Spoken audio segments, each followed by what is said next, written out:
Hello, a very good morning to all of you. Welcome to my channel NG Medicals. In this video, we are going to see the second part of the bladder cancer.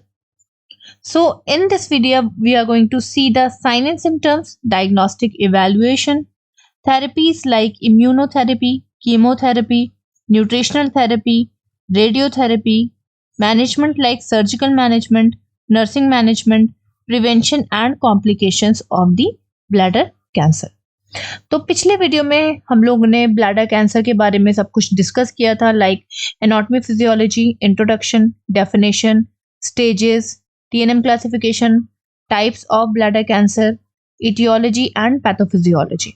तो जैसा कि हम सब जानते हैं कि bladder यानी कि यहाँ पे बात किसकी चल रही है, that is urinary bladder. Urinary bladder urine को स्टोर करके रखने का काम करता है। इसके साथ साथ इसके पास 3 पाइपलाइन स्ट्रक्चर होते हैं, 2 हेड के ऊपर, एक इस साइड और एक नीचे की तरफ। ये 2 हेड के ऊपर जो पाइपलाइन स्ट्रक्चर जा रहे हैं ये आपके डायरेक्टली किडनी से अटैच होते हैं, लेफ्ट एंड राइट किडनी। दोनों किडनी यूरिन को फिल्टर करने के बाद इसी पाइप के थ्रू यूरिन को सेंड करती हैं आपके यूरिनरी ब्लैडर के अंदर। और जब यूरिनरी ब्लैडर आपका फुल हो जाता है तो इस पाइप के थ्रू आपका ब्लैडर यूरिन को एम्प्टी करता है और सीधे ये पाइप कहाँ जाता है, आपके बॉडी से बाहर कर देता है यूरिन को। तो चलिए देख लेते हैं कि साइन एंड सिम्टम्स में क्या क्या प्रॉब्लम्स आ रही हैं। सबसे पहले यूरिनरी ब्लैडर के अंदर अगर कैंसर हो जाएगा तो यूरिनेशन प्रॉब्लम हो जाएगी।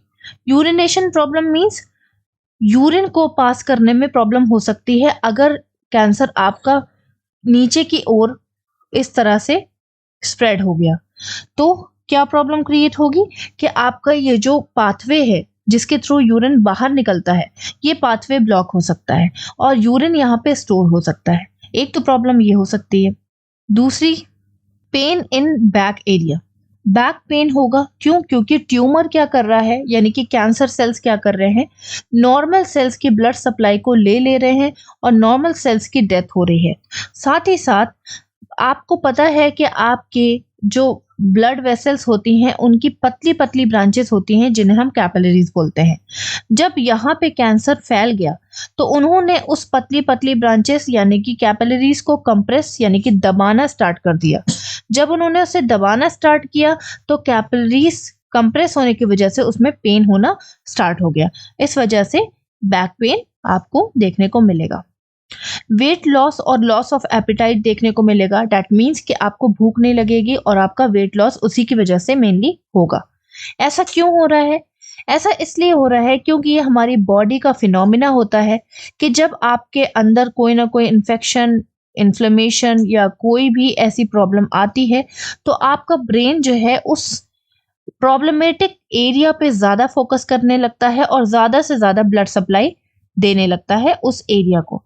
ब्लड सप्लाई के अंदर यानी कि ब्लड के अंदर आपका इम्यून सिस्टम या इम्यून पावर होती है और यही पर्पस है कि आपका ब्रेन उस एरिया में ब्लड सप्लाई इंक्रीज कर देता है।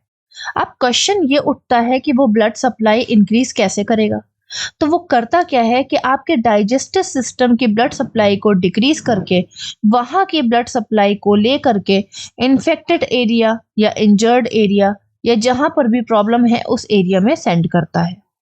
इस वजह से डाइजेस्टिव सिस्टम आपका स्लो हो जाता है और आपको भूख लगना कम हो जाती है। साथ ही साथ जब आप कम खाओगे तो वेट लॉस होने के चांसेस बढ़ जाएंगे। नेक्स्ट है फीलिंग वीक और fatigue due to the loss of appetite. आपको फैटिग और वीकनेस फील होगा क्योंकि आपकी एपेटाइट नॉर्मल नहीं है। बोन पेन हो सकता है अगर कैंसर बोन तक यानी कि बैक बोन तक जा चुका है तो। फीट में एडिमा हो सकता है, स्वेलिंग हो सकती है।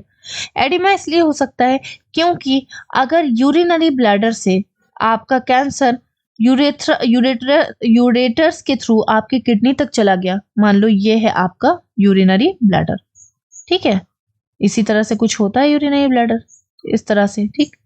ये आपके यूरेटर्स हो गए दोनों की तरफ। इस यूरेटर से अटैच आपकी किडनी होती है ना, ऐसे करके कुछ किडनी होती है आपकी, ये यूरेटर हो गया आपका। यहाँ पर भी ये हो गई आपकी किडनी, ठीक, ये आपका यूरेटर्स हो गए। तो अगर इस यूरिनरी ब्लैडर से कैंसर सेल्स टूट करके आपके यूरेटर्स में चले गए या आपकी किडनी के अंदर चले गए तो क्या होगा, किडनी का जो फिल्ट्रेशन का प्रोसेस है वो स्लो हो जाएगा या वीक हो जाएगा, जिसकी वजह से सोडियम किडनी के थ्रू बाहर नहीं जा पाएगा और वो आपके अंदर स्टोर हो जाएगा। सोडियम स्टोर हो जाएगा तो वो फीट के अंदर चला जाएगा और आपके फीट इस तरह से एडिमेटस हो जाएंगे। इसके अलावा ब्लड इन यूरिन आ सकता है। क्यों? क्योंकि मैंने आपको बताया है कि कैपिलरीज यानी कि पतली पतली ब्रांचेस ब्लड वेसल्स की होती हैं आपके हर ऑर्गन के अंदर। मान लो वो कैपिलरीज दबते दबते कंप्रेस होते होते रप्चर हो गई, फट गई, टूट गई, तो वहां से उनका ब्लड लीक हो जाएगा और वो यूरिन के अंदर जा करके ब्लड इन यूरिन देखने को आपको मिलेगा। फ्रीक्वेंट यूरिनेशन और पेन वाइल यूरिनेटिंग, बार बार यूरिन पास करने की अर्ज होगी आपको अंदर, बार बार यूरिन पास करना चाहोगे। क्यों? क्योंकि आपके यूरिनरी ब्लैडर में स्पेस कम हो जाएगा। मान लो इस एरिया पे मैं दिखाती हूँ कि ये हो गया आपका कैंसर सेल। ठीक, अब कैंसर सेल ने इतना एरिया तो कवर कर लिया, बाकी बचा सिर्फ इतना एरिया आपके पास, और इतने ही एरिया में यूरिन फिल होगा। तो यूरिन थोड़ा भी फिल होगा, आपको लगेगा आपका ब्लैडर फुल हो गया है और आप बार बार वॉशरूम जाओगे अपने ब्लैडर को एम्प्टी करने के लिए। यूरिनेशन में पेन इसलिए होगा क्योंकि आपका यूरिनरी ब्लैडर के अंदर जो ट्यूमर है वो कंप्रेस कर रहा है आसपास के एरिया को। तो जब आप अपनी पोजीशन चेंज करोगे, बैठोगे, खड़े होगे, तो यहाँ पे ब्लैडर कंप्रेस भी होता है, आसपास के मसल्स भी थोड़ा सा कंप्रेस होते हैं। ठीक, तो इस वजह से आपको पेन होगा। Abdominal and lower back pelvic pain, ये भी मैं आपको बता चुकी हूँ। अगर कैंसर सेल्स आपके एब्डोमेन एरिया में चले गए या पेल्विक एरिया में चले गए तो वहां पेन होगा। रिपीटेड यूरिनेशन यानी कि फ्रीक्वेंट यूरिनेशन सेम चीज है। साथ ही साथ लोअर ट्रैक इन्फेक्शन होने के चांसेस भी बढ़ जाएंगे। यूरिनरी ट्रैक इन्फेक्शन के चांसेस इसलिए बढ़ जाएंगे क्योंकि क्या होता है कि आपका जो ट्यूमर सेल्स हैं उन्होंने आसपास के सेल्स की ब्लड सप्लाई को ले लिया है। आसपास की ब्लड सप्लाई अगर कम हो जाएगी, डिक्रीज हो जाएगी या निल हो जाएगी तो जो आपके सेल्स हैं, हेल्दी सेल्स, वो डैमेज होने लगेंगे। क्यों? क्योंकि ब्लड सप्लाई में ऑक्सीजन होता है, आपकी पूरी बॉडी को ऑक्सीजन की नीड होती है लाइव रहने के लिए। तो जब उनको ऑक्सीजन या ब्लड सप्लाई नहीं मिलेगी तो उनकी डेथ होने लगेगी और वहां पे टिश्यू नेक्रोसिस यानी कि सेल डेथ होने लगेगी, सेल नेक्रोसिस होने लगेगा, जिसकी वजह से इन्फेक्शन, इन्फ्लेमेशन, स्वेलिंग जैसी चीजें बढ़ जाएंगी और अंदर इन्फेक्शन इंक्रीज हो जाएगा। Incontinence of urine, incontinence of urine means होता है लॉस ऑफ ब्लैडर कंट्रोल। यहाँ पे क्या हो रहा है? Loss of bladder control. जो आपके ब्लैडर की पावर थी कि वो यूरिन को स्टोर कर सके, अब वो कंट्रोल उसका लूज हो रहा है। क्यों? क्योंकि उसकी जो पावर है या उसकी जो कैपेबिलिटी है होल्ड करने की, वो आपके ट्यूमर की वजह से डिक्रीज हो गई। ट्यूमर सेल्स ने ब्लड सप्लाई को डिक्रीज किया और ब्लड सप्लाई जब नहीं मिलेगी तो आपका यूरिनरी ब्लैडर अपना नॉर्मल फंक्शन नहीं कर पाएगा। ठीक, तो बार बार लीक करेगा आपका यूरिन। टेंडरनेस, खिंचाव जैसा आपको फील होगा क्योंकि एडिमा हो चुका है आपके लेग्स के अंदर। वेट लॉस होगा ड्यू टू दी एनोरेक्सिया।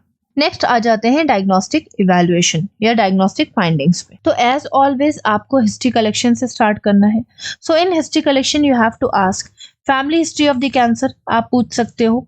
साथ ही साथ प्रीवियस हिस्ट्री आपके कैंसर की पूछ सकते हो कि मे बी आपको हुआ हो, बाद में ठीक हो गया हो एंड देन फिर रिपीट हो गया हो। रिकरेंट इन्फेक्शन की आप हिस्ट्री ले सकते हो। मैंने आपको बता दिया है कि इन्फेक्शन की वजह से आपके जो जीन है उनके अंदर म्यूटेशन हो रहा है। ठीक है, म्यूटेशन एक abnormal changes into the gene होता है और आपके जीन जो कि आपके कैंसर सेल्स को रोकने का काम करते हैं, वो अगर इन्फेक्टेड हो गए या वो अगर अफेक्टेड हो गए तो आपके अंदर ट्यूमर बनने के चांसेस बढ़ जाएंगे। इसके अलावा आपको क्या पूछना है? एज पूछनी है, क्योंकि मैंने आपको बताया था मोर देन 50 से 70 ईयर ओल्ड के लोगों को कैंसर होने के चांसेस इसलिए बढ़ते हैं क्योंकि इम्यून सिस्टम वीक हो जाता है। साथ ही साथ सेक्स देखना है, मेल है कि फीमेल है। मेल को ज्यादा चांसेस थे, ये हम लोग ने पहले डिस्कस किया है। साथ ही साथ आपको पूछना है कि क्या वो बीमार रहते हैं, उनकी इम्यूनिटी सप्रेस रहती है, क्या वो डायबिटिक पेशेंट है, इन सारी चीज़ों की हिस्ट्री आपको लेनी है। साथ ही साथ आपको किडनी के स्टोन की हिस्ट्री लेनी है या ऑब्स्ट्रक्शन तो नहीं है, इस तरह के क्वेश्चंस आपको उनसे पूछना है। नेक्स्ट आ जाते हैं फिजिकल एग्जामिनेशन। सबसे पहले हम लोग वाइटल साइन से ही स्टार्ट करते हैं। तो टेम्परेचर आपको इंक्रीज मिलेगा, पल्स इंक्रीज मिलेगी बिकॉज ऑफ द अंदर इन्फेक्शन इन्फ्लेमेशन हो रखा हुआ है। साथ ही साथ बीपी तब आपको इंक्रीज मिलेगा व्हेन आपकी जो किडनीज हैं वो अफेक्टेड हो चुकी होंगी। रेस्पिरेशन तब आप में प्रॉब्लम आएगी जब लंग्स के अंदर वो कैंसर मेटास्टेसिस यानी फैल गया होगा। हेड टू टू एग्जामिनेशन जब आप करोगे तो हेड में आपको कंफ्यूजन, वो बहुत कंफ्यूज रहेंगे। फेस जब आप देखोगे तो एंशियस एंजाइटी रहेगी, डलनेस रहेगी।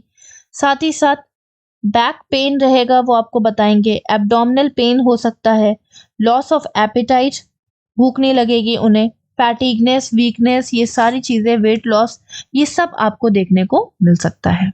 साथ ही साथ अगर आप जेनाइटल ऑर्गन का एग्जामिनेशन करोगे तो ब्लड इन यूरिन मिल सकता है। देखो इस तरह से यूरिन के साथ ब्लड निकल सकता है, इसका रीजन मैं आपको बता चुकी हूँ। यूरिनेशन के टाइम पे पेन होगा, पेशेंट आपको बताएगा कि बार बार उसको यूरिन पास करने की अर्ज होती है। साथ ही साथ वो बोलेगा कि यूरिन लीक भी होने लगा है। फीट आप देखोगे तो उसके फीट में आपको स्वेलिंग देखने को मिल सकती है। नेक्स्ट आ जाते हैं टेस्ट करा लेंगे, यूरिन टेस्ट। यूरिन टेस्ट जब आप कराओगे तो सबसे पहले आपको ब्लड इन यूरिन देखने को इजीली मिल सकता है। यूरिन टेस्ट में आपको यूरिन कल्चर में आपको माइक्रो ऑर्गेनिजम्स की प्रेजेंस देखने को मिल सकती है। मे बी कोई माइक्रो ऑर्गेनिजम्स अंदर हो जिसकी वजह से यूटीआई हो रहा हो बार बार आपको। साथ ही साथ ब्लड टेस्ट करा लेंगे। ब्लड टेस्ट में आपको माइक्रो ऑर्गेनिजम्स की प्रेजेंस देखने को मिलेगी। अगर इन्फेक्शन है तो WBC काउंट्स आपको ज्यादा इंक्रीज देखने को मिलेंगे। USG जब आप कराओगे, दैट इज अल्ट्रासाउंड, अल्ट्रासोनोग्राफी, तो कुछ इस तरह से इमेज देखने को मिलेगी। ये रहा आपका यूरिनरी ब्लैडर, इसके अंदर एबनॉर्मल ग्रोथ कुछ इस तरह से देखने को मिल सकती है। जब आपने USG करा लिया तो अब आपको ये क्लियर हो गया कि कुछ तो है, लाइक एबनॉर्मल ग्रोथ तो है, ठीक है। देन आप सिस्टोस्कोपी कराओगे, यहाँ पे मैं दिखा देती हूँ। सिस्टोस्कोपी एक डायग्नोस्टिक प्रोसीजर है। स्कोपी मीन्स होता है विजुअलाइजेशन। इसमें हम एग्जामिन कर रहे हैं ब्लैडर को, ठीक है। लोअर यूरिनरी ट्रैक्ट से यानी कि यूरेथ्रा से हम सिस्टोस्कोप की एंट्री करवाते हैं और सीधे यूरिनरी ब्लैडर के अंदर डाल देते हैं। इसके अंदर कैमरा लगा होता है और वो आपको अल्ट्रासाउंड के थ्रू पूरा इमेज अंदर के ब्लैडर का शो करता है। तो सिस्टोस्कोपी में clear visualisation of the internal area of the urinary bladder देखने को मिल जाएगा। नेक्स्ट है आपका PSA, that is prostate serum antigen test. Prostate serum antigen test में हमें कुछ नहीं करना है। इसमें हमें एक तरह का प्रोटीन कह सकते हैं कि बन जाता है जब कैंसर डेवलप होता है। First of all, what is prostate gland? यहाँ पे आप देख लो, प्रोस्टेट ग्लैंड सिर्फ मेल्स के अंदर होती है, फीमेल के अंदर नहीं होती है। ये प्रोस्टेट ग्लैंड का फंक्शन क्या है कि ये, जैसा कि हम सब जानते हैं कि मेल के अंदर सेम पाथवे होता है स्पर्म के बाहर आने का और यूरिन के बाहर आने का। जब स्पर्म बाहर आता है तो यूरिन साथ में बाहर नहीं आता। क्यों? क्योंकि प्रोस्टेट ग्लैंड आपके यूरिन के पाथवे को यानी कि यूरिनरी ब्लैडर को टाइट करके बंद कर देती है और यूरिन बाहर नहीं आता, ठीक है। इसके अलावा अगर कैंसर यहाँ पे स्प्रेड हो गया तो वो प्रोस्टेट ग्लैंड के अंदर भी इजीली जा सकता है। इस वजह से हम PSA टेस्ट करते हैं, जिसमें हमें इजीली पता चल जाएगा कि प्रोस्टेट ग्लैंड के अंदर कोई एबनॉर्मल प्रोटीन प्रोड्यूस हो रहा है कि नहीं हो रहा है। अगर प्रोड्यूस हो रहा है तो मे बी वो कैंसर सेल्स प्रोड्यूस कर रहे होंगे अपने आप की ग्रोथ एंड डेवलपमेंट कराने के लिए। तो ये चीज हम PSA टेस्ट में आइडेंटिफाई कर लेते हैं। ओके, नेक्स्ट है आपका एक्सरे। तो एक्सरे मेनली आपको चेस्ट एक्सरे करवाना है। क्यों? क्योंकि लंग्स में पता करना है कि कोई कैंसर सेल्स तो नहीं चला गया। CT स्कैन, MRI दोनों आप करवाओगे जब आपको एबनॉर्मल ग्रोथ देखने को मिल जाएगी। CT स्कैन बताएगा कि कितना एरिया स्प्रेड हो चुका है abnormal growth of the cancer cell से, और MRI बताएगा कि कितना डीप वो कैंसर सेल पहुंच चुका है। फिर आप बायोप्सी करा के ये फाइनल कर दोगे कि हाँ ये कैंसर सेल्स हैं। CBC आप करा सकते हो जिसमें आपको RBCs, WBCs, हर तरह के ब्लड सेल्स का क्वांटिटी देखने को मिल जाएगी। IVP दैट इज, यहाँ पे दिखा देती हूँ। तो IVP क्या है? Intravenous pyelogram. ये एक तरह का टेस्ट होता है, डायग्नोस्टिक टेस्ट IVP। इसमें आप पतले पतले वेन्स को विजुलाइज कर सकते हो। जैसे कि ये आप आराम से देख सकते हो, ये पतली पतली वेसल्स हो गई या पतले पतले ट्यूब लाइक स्ट्रक्चर्स हो गए, इनको इजीली आप विजुलाइज कर सकते हो IVP टेस्ट में। इसमें अब हो क्या रहा है कि आप इसमें ये भी देख सकते हो कि कहाँ पे कैंसर सेल्स डेवलप हुए या कहाँ कितनी ग्रोथ है कैंसर सेल्स की। साथ ही साथ कोई स्टोन तो डेवलप नहीं हो गया अंदर, ये सारी चीजें आप IVP से देख सकते हो। इसके अलावा PET, it is very highly useful, हम कह सकते हैं। प्रोजेट्रॉन एमिशन टोनोग्राफी एक तरह का visualisation of the whole body भी होता है। ये इस तरह से इमेज दिखाने का काम करता है। बहुत क्लियर विजुलाइजेशन होता है पूरी बॉडी का, और इससे किस ऑर्गन में कैंसर सेल्स हैं या नहीं है ये हम इजीली पता लगा सकते हैं। फॉर एग्जाम्पल, ये जितना भी आपको ये येलो कलर का पोर्शन दिख रहा है, ये आपके कैंसर सेल्स हैं। इसी तरह से पूरी बॉडी में अगर इस तरह के कुछ एरिया दिख रहा है तो वो आपको कैंसर सेल्स दिखा रहा है। सो ये थे हमारे सारे diagnostic evaluation. Now we are going to see the chemotherapy, जो कि आपके मैनेजमेंट के अंडर आता है। कीमोथेरेपी में हम ड्रग का यूज करते हैं। कुछ कीमोथेरेपीज रेडिएशन थेरेपी के साथ यूज की जाती हैं, कुछ chemotherapies without radiation therapy use की जाती हैं। तो हम देखने वाले हैं रेडिएशन थेरेपी एंड कीमोथेरेपी का कॉम्बिनेशन। फर्स्ट है सिस्प्लैटिन प्लस सिस्प्लैटिन के साथ साथ 5-फ्लूरोयूरेसिल। ये दो तरह के ड्रग होते हैं। सिस्प्लैटिन डायरेक्ट डैमेज करने का काम करता है किसको? कैंसर सेल्स को। और 5-फ्लूरोयूरेसिल क्या कर रहा है? ये एक तरह की एंटी कैंसर ड्रग है। ये क्या कर रही है? कैंसर सेल्स के जो जेनेटिक मटेरियल है उसको मिच्योर होने से बचा रही है। एक्चुअली होता क्या है कि पहले कैंसर सेल्स के जो जेनेटिक मटेरियल है वो बनता है, उसके बाद वो मेच्योर होता है, तो उसको मेच्योर होने से प्रिवेंट कर रही है। ठीक है, तो ये दोनों ड्रग मिल करके क्या कर रहे हैं कि कैंसर सेल्स को रोकने का काम कर रहे हैं। इसके अलावा मिटोमाइसिन विद 5-फ्लूरोयूरेसिल। मिटोमाइसिन का भी यही काम है कि वो कैंसर सेल्स के जो जेनेटिक मटेरियल है दैट इज DNA है उसको प्रिवेंट करती है, उसकी ग्रोथ एंड डेवलपमेंट होने से प्रिवेंट करती है। एंड 5-फ्लूरोयूरेसिल ये तो मैं आपको बता ही चुकी हूँ। तो जब हम लोग रेडिएशन थेरेपी दे रहे होते हैं उस टाइम पे हम ये वाले ड्रग्स यूज करते हैं जिससे कि जल्द से जल्द कैंसर सेल्स की डेथ हो जाए। इसके अलावा वो ड्रग्स जो कि हम विदाउट रेडिएशन यूज करते हैं दैट इज जेमसिटाबिन। ये क्या कर रही है? स्लो कर रही है DNA के सिंथेसिस को, यानी कि जो DNA जेनेटिक मटेरियल है कैंसर सेल्स का उसकी ग्रोथ एंड डेवलपमेंट को स्लो कर रही है। सिस्प्लैटिन, इसका एक्शन मैं आपको बता ही चुकी हूँ। मीथोट्रेक्सेट, मीथोट्रेक्सेट क्या कर रही है? ये भी कैंसर सेल्स की ग्रोथ एंड डेवलपमेंट को रोकने का काम करती है। विनब्लास्टिन, ये क्या कर रही है? ये स्पेसिफिक प्रोटीन को रोकने का काम कर रही है जो कि कैंसर सेल्स को बढ़ाने का या बढ़ावा देते हैं। ठीक है, तो मैंने आपको बताया था कि हर सेल्स के पास अपना प्रोटीन होता है। कैंसर सेल्स एबनॉर्मल प्रोटीन की ग्रोथ एंड एबनॉर्मल प्रोटीन को यूज करते हैं अपनी ग्रोथ एंड डेवलपमेंट के लिए। ठीक है, तो विनब्लास्टिन क्या कर रही है? उस प्रोटीन को ग्रो करने से बचा रही है, इंक्रीज होने से बचा रही है। जेमसिटाबिन एंड पैक्लिटैक्सिल, ये दोनों आपके कैंसर सेल्स को डैमेज करने का काम करते हैं। तो ये सारे ड्रग्स आपके, आई थिंक आपको क्लियर हुआ होगा कि इन सारी ड्रग्स का काम क्या है। यहाँ पे देख लो, लिख लो। ठीक है, फिर आ जाते हैं न्यूट्रिशनल थेरेपी। अब कौन कौन से ऐसे न्यूट्रिशन है जो कि आपको कैंसर के टाइम पे दे सकते हो? पहले तो ग्रीन वेजिटेबल का सूप आप दे सकते हो, वो बहुत ही हेल्दी होता है और आपके इम्यून सिस्टम को स्ट्रॉन्ग करने का काम करता है। फ्रूट्स के जूस आप दे सकते हो, वो आपके वीकनेस और फैटिग को दूर करने का काम करेगा। प्रोटीन्स आपको देना है, एडुकेट प्रोटीन आपको देना है जिससे कि जो आपके नॉर्मल सेल्स हैं जिसकी डेथ हो रही थी उनको हेल्दी करने के लिए आपको वो प्रोटीन देना है।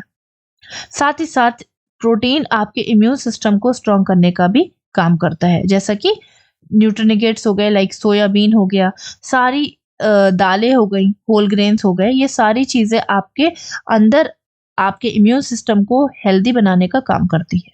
नेक्स्ट आ जाते हैं ये तो था कि आपने न्यूट्रिशन थेरेपी के थ्रू अपने बॉडी को हेल्दी बनाया।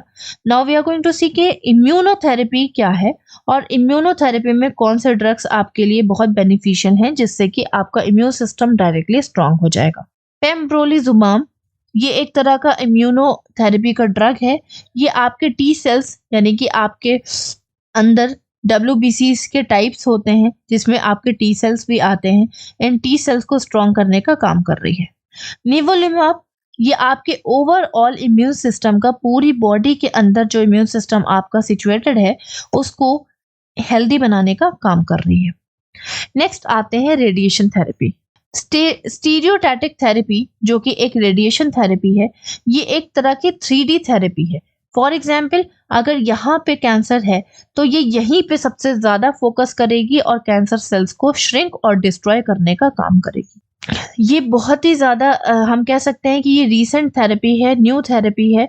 बाकी भी रेडिएशन थेरेपी आते हैं जैसे कि extra beam radiation therapy, intra beam radiation therapy, brachytherapy, ऐसे बहुत सारे आते हैं, ठीक है। लेकिन ये जो है आपकी थेरेपी ये अभी न्यू है, बहुत ज़्यादा ओल्ड नहीं है और ये 3D इफेक्ट देती है। ये आसपास के हेल्दी सेल्स को कम डैमेज करती है और जो कैंसर सेल्स हैं उनको ज़्यादा से ज़्यादा डैमेज करने का काम करती है। इसको हम कुछ ही दिन के लिए देते हैं या तो कुछ वीक्स के लिए देते हैं। नेक्स्ट है सर्जिकल मैनेजमेंट। तो टोटल सिस्टेक्टमी या पार्शियल सिस्टेक्टमी आप करा सकते हो। पार्शियल मीन्स होता है हाफ या थोड़ा सा। सिस्टेक्टमी मीन्स होता है removal of the urinary bladder, ठीक। तो यहाँ पे देखो part of the removal of the urinary bladder हुआ। अब अगर इतने एरिया में, ये देखो ये कैंसर सेल्स हैं, इतने एरिया में कैंसर हुआ तो इतने एरिया को हमने कट करके निकाल दिया और ये वाले एरिया को सूचर करके जोड़ दिया। आपका यूरिनरी ब्लैडर बहुत नॉर्मली काम करेगा, इसमें कोई प्रॉब्लम नहीं होगी, ठीक है। तो ये हम तब करते हैं जब आपका कह सकते हैं कि कैंसर बहुत ज्यादा स्प्रेड नहीं हुआ है इधर उधर, एक ही एरिया में अभी है और ये अर्ली स्टेज में हम ये वाली सर्जरी करा सकते हैं, ठीक है। तो यही चीज मैंने इसमें भी बताई हुई है कि अर्ली स्टेज में हम ये सर्जरी करा सकते हैं और दोनों को हम यहाँ से कट कर देंगे और यहाँ से दोनों को सूचरिंग कर देंगे और नॉर्मल फंक्शन आपका करेगा यूरिनरी ब्लैडर, कोई प्रॉब्लम नहीं होगी। टोटल सिस्टेक्टमी मीन्स होता है complete removal of the urinary bladder. ये हम तब करते हैं जब बहुत ज़्यादा यूरिनरी ब्लैडर के अंदर कैंसर सेल्स स्प्रेड हो जाते हैं और हम इसके अलावा वजाइना में भी चले जाते हैं, ओवरीज में भी चले जाते हैं, है ना। और मेल में अगर यूरिनरी ब्लैडर के अंदर कैंसर सेल्स हुआ तो वो में भी आपके सेमिनल वेसिकल्स में भी जा सकता है, प्रोस्टेट ग्लैंड में भी जा सकता है, जो कि मैं आपको दिखा चुकी हूँ। सेमिनल वेसिकल्स देख सकते हो आप यहाँ पे। सेमिनल वेसिकल्स सीमेन को प्रोड्यूस करने का काम करती है और प्रोस्टेट ग्लैंड का फंक्शन भी मैंने आपको बता दिया और उसकी लोकेशन भी स्टार्टिंग में बता दी, ठीक है। तो इस तरह से आपका फंक्शन होता है, आपकी सर्जरी होती है। नेक्स्ट सर्जरी क्या है? Transurethral resection, removal of the cancer tissue from the bladder, ठीक है। कैंसर टिश्यूज को हम ब्लैडर के अंदर से रिमूव करते हैं। इसको शॉर्ट फॉर्म में TURBTB बोलते हैं। इसमें हम जनरल और स्पाइनल एनेस्थीसिया में से कोई एक ही देते हैं as prescribe by the physician. दो तरह के इंस्ट्रूमेंट यूज होते हैं, सिस्टोस्कोप एंड रिसेक्टोस्कोप। सिस्टोस्कोप एक इंस्ट्रूमेंट है जिसके पास कैमरा होता है। इसको हम यूरेथ्रा यानी कि इस ओपनिंग से अंदर डालते हैं और रिसेक्टोस्कोप से हम कैंसर सेल्स के टिश्यूज को कट करके बाहर निकाल देते हैं। ये जो सर्जरी है हम मोर देन 1 ट्यूमर के साथ हम कर सकते हैं, मतलब अगर मल्टीपल जगह पे ट्यूमर है तो हम इस सर्जरी को फॉलो कर सकते हैं। नेक्स्ट आ जाता है नर्सिंग मैनेजमेंट। सबसे पहले जनरल कंडीशन में आपको पूरा वाइटल साइन चेक करना है, साथ ही साथ इनपुट आउटपुट चार्ट भी लगाना है। क्यों? क्योंकि हमें देखना है कि यूरिन में ब्लड तो नहीं आ रहा है, नॉर्मल यूरिन पास हो रहा है कि नहीं हो रहा है। साथ ही साथ वाइटल्स अगर फ्लैक्चुएट हो रहे हैं तो उसके लिए हमें अलग से मैनेज करना है, अदरवाइज पेशेंट की कंडीशन सीरियस हो सकती है। कैथेटर डालना पड़ेगा क्योंकि हमें सर्जरी करानी है, तो उससे पहले या उसके बाद कैथेटर तो डालना ही होगा, but catheter care is most important. अगर आप कैथेटर केयर नहीं करोगे तो इन्फेक्शन बढ़ जाएगा और अनहाइजीनिक प्रैक्टिस की वजह से इन्फेक्शन बढ़ने के बाद जहाँ पे सर्जरी हुई है वहां पर भी जा सकता है और पेशेंट को सेप्टिसीमिया हो सकता है। सेफ एनवायरनमेंट देना है, अनहाइजीनिक प्रैक्टिस से बचाना है, पेशेंट की केयर करनी है। पेशेंट को रेस्ट और स्लीप करने के लिए बोलना है। क्यों? क्योंकि जब हम लोग रेस्ट और स्लीप करते हैं तो हमारे जो इंजरी साइट होती है उसके अंदर रिकवरी जल्दी होती है। हेल्थ एजुकेशन देनी है अबाउट द डिजीज कंडीशन, जिससे कि आगे के लिए वो अपने आप को बचा सके, अपनी फैमिली को बचा सके और उनकी फैमिली को भी हेल्थ टॉक देनी है। मैनेजमेंट और कॉम्प्लिकेशन से अवेयर कराना है कि मैनेजमेंट जो है वो हमने जो भी किया है उसके क्या क्या कॉम्प्लिकेशन आ सकते हैं, तो वो अपने आप को प्रिवेंट कर सके। नेक्स्ट है प्रिवेंटिव थेरेपी या प्रिवेंटिव मेजर्स आपको देखना है। तो स्मोकिंग के लिए बोलना है कि स्मोकिंग उन्हें नहीं करना है, केमिकल से बचना है, ज़्यादा से ज़्यादा फ्लूइड लेना है और ज़्यादा से ज़्यादा हेल्दी डाइट लेनी है। फ्लूइड और हेल्दी डाइट आपके इम्यून सिस्टम को स्ट्रॉन्ग करते हैं। स्मोकिंग के अंदर कैंसरोजेंस होते हैं जो कि कैंसर को करने का काम करते हैं और केमिकल एक्सपोजर भी आपको कैंसर करवा सकते हैं। इसके अलावा और हम टिप्स क्या दे सकते हैं कि हेल्दी डाइट में फ्रूट्स वेजिटेबल्स ले सकते हैं वो। शुगर और फैट को कम से कम लेना है, क्योंकि अगर पेशेंट डायबिटिक हो जाता है और उसकी शुगर लेवल हाई रहती है तो उसका इम्यून सिस्टम वीक हो जाता है। साथ ही साथ हेल्दी वेट को मेंटेन करके रखना है। इसके लिए वो एक्सरसाइज कर सकता है, अपने आप को मूव करे, अल्कोहल ना ले क्योंकि अल्कोहल के अंदर भी कैंसरोजेंस होते हैं और कैंसरोजेंस आपको कैंसर इजीली कर सकते हैं। शेड्यूल चेकअप करना है। अगर पेशेंट को रिकरेंट इन्फेक्शन हो रहा है तो वो कंटिन्यूअस चेकअप कराए और कंटिन्यूअस अच्छे से ट्रीटमेंट ले। साथ ही साथ अर्ली डिटेक्शन आपको मेनली करना है। हर 6 मंथ में होल बॉडी डिटेक्शन करवा लीजिए, जिससे कि आपकी अगर कैंसर की हिस्ट्री है, आपकी फैमिली मेंबर्स में कैंसर की हिस्ट्री है, तो आप उससे प्रिवेंट हो सको। अगर आपने प्रिवेंटिव मेजर्स को फॉलो नहीं किया और आपने ट्रीटमेंट अच्छे से नहीं लिया, बीमार पड़ गए, तो कौन कौन से कॉम्प्लिकेशंस आ सकते हैं ये हम देखने वाले हैं। स्टोन बन सकता है। क्यों? क्योंकि जब किडनी के अंदर कैंसर हो जाएगा, चला जाएगा यहाँ से, तो किडनी फिल्ट्रेशन नहीं कर पाएगी। जब किडनी फिल्ट्रेशन नहीं कर पाएगी तो अननेसेसरी टॉक्सिक सब्सटेंस एक दूसरे से अटैच हो जाएंगे और वो स्टोन बनाने का काम करेंगे। फेस्ट्यूला बन सकता है। मान लीजिए सर्जिकल मैनेजमेंट हुआ और धोखे से ये इस तरह से एबनॉर्मल ओपनिंग ब्लैडर और वजाइना के अंदर बन सकती है। ऑब्स्ट्रक्शन हो सकता है। क्यों ऑब्स्ट्रक्शन हो सकता है? अगर अंदर स्टोन बन गए तो ऑब्स्ट्रक्शन हो सकता है। ब्लीडिंग हो सकती है। अगर कैंसर का स्टेज बढ़ गई और कैंसर अच्छे से ट्रीट नहीं हो पाए तो वो इधर उधर के नॉर्मल कैपिलरीज को कंप्रेस करेगा और ब्लीडिंग हो सकती है। मेटास्टेसिस यानी कैंसर बाकी ऑर्गन में फैल सकता है और लास्ट में आपकी डेथ हो सकती है। So this is all about the part 2 of the bladder cancer. If you are having any doubt please ask me in comment box. And अगर अभी तक आपने मेरे वीडियो को लाइक नहीं किया है तो प्लीज लाइक करो, मेरे चैनल को सब्सक्राइब करो क्योंकि मैं आपके लिए फर्स्ट डाल रही हूँ। अगर कुछ आपको चेंजेस मेरे अंदर चाहिए तो प्लीज कमेंट बॉक्स में आप बोल सकते हो मुझे। साथ ही साथ please please please it's a request कि आप अगर मेरी वीडियो को शेयर करोगे तो मुझे मोटिवेशन मिलेगा और मैं और वीडियोस बनाऊंगी। Till then bye bye, take care, have a nice day.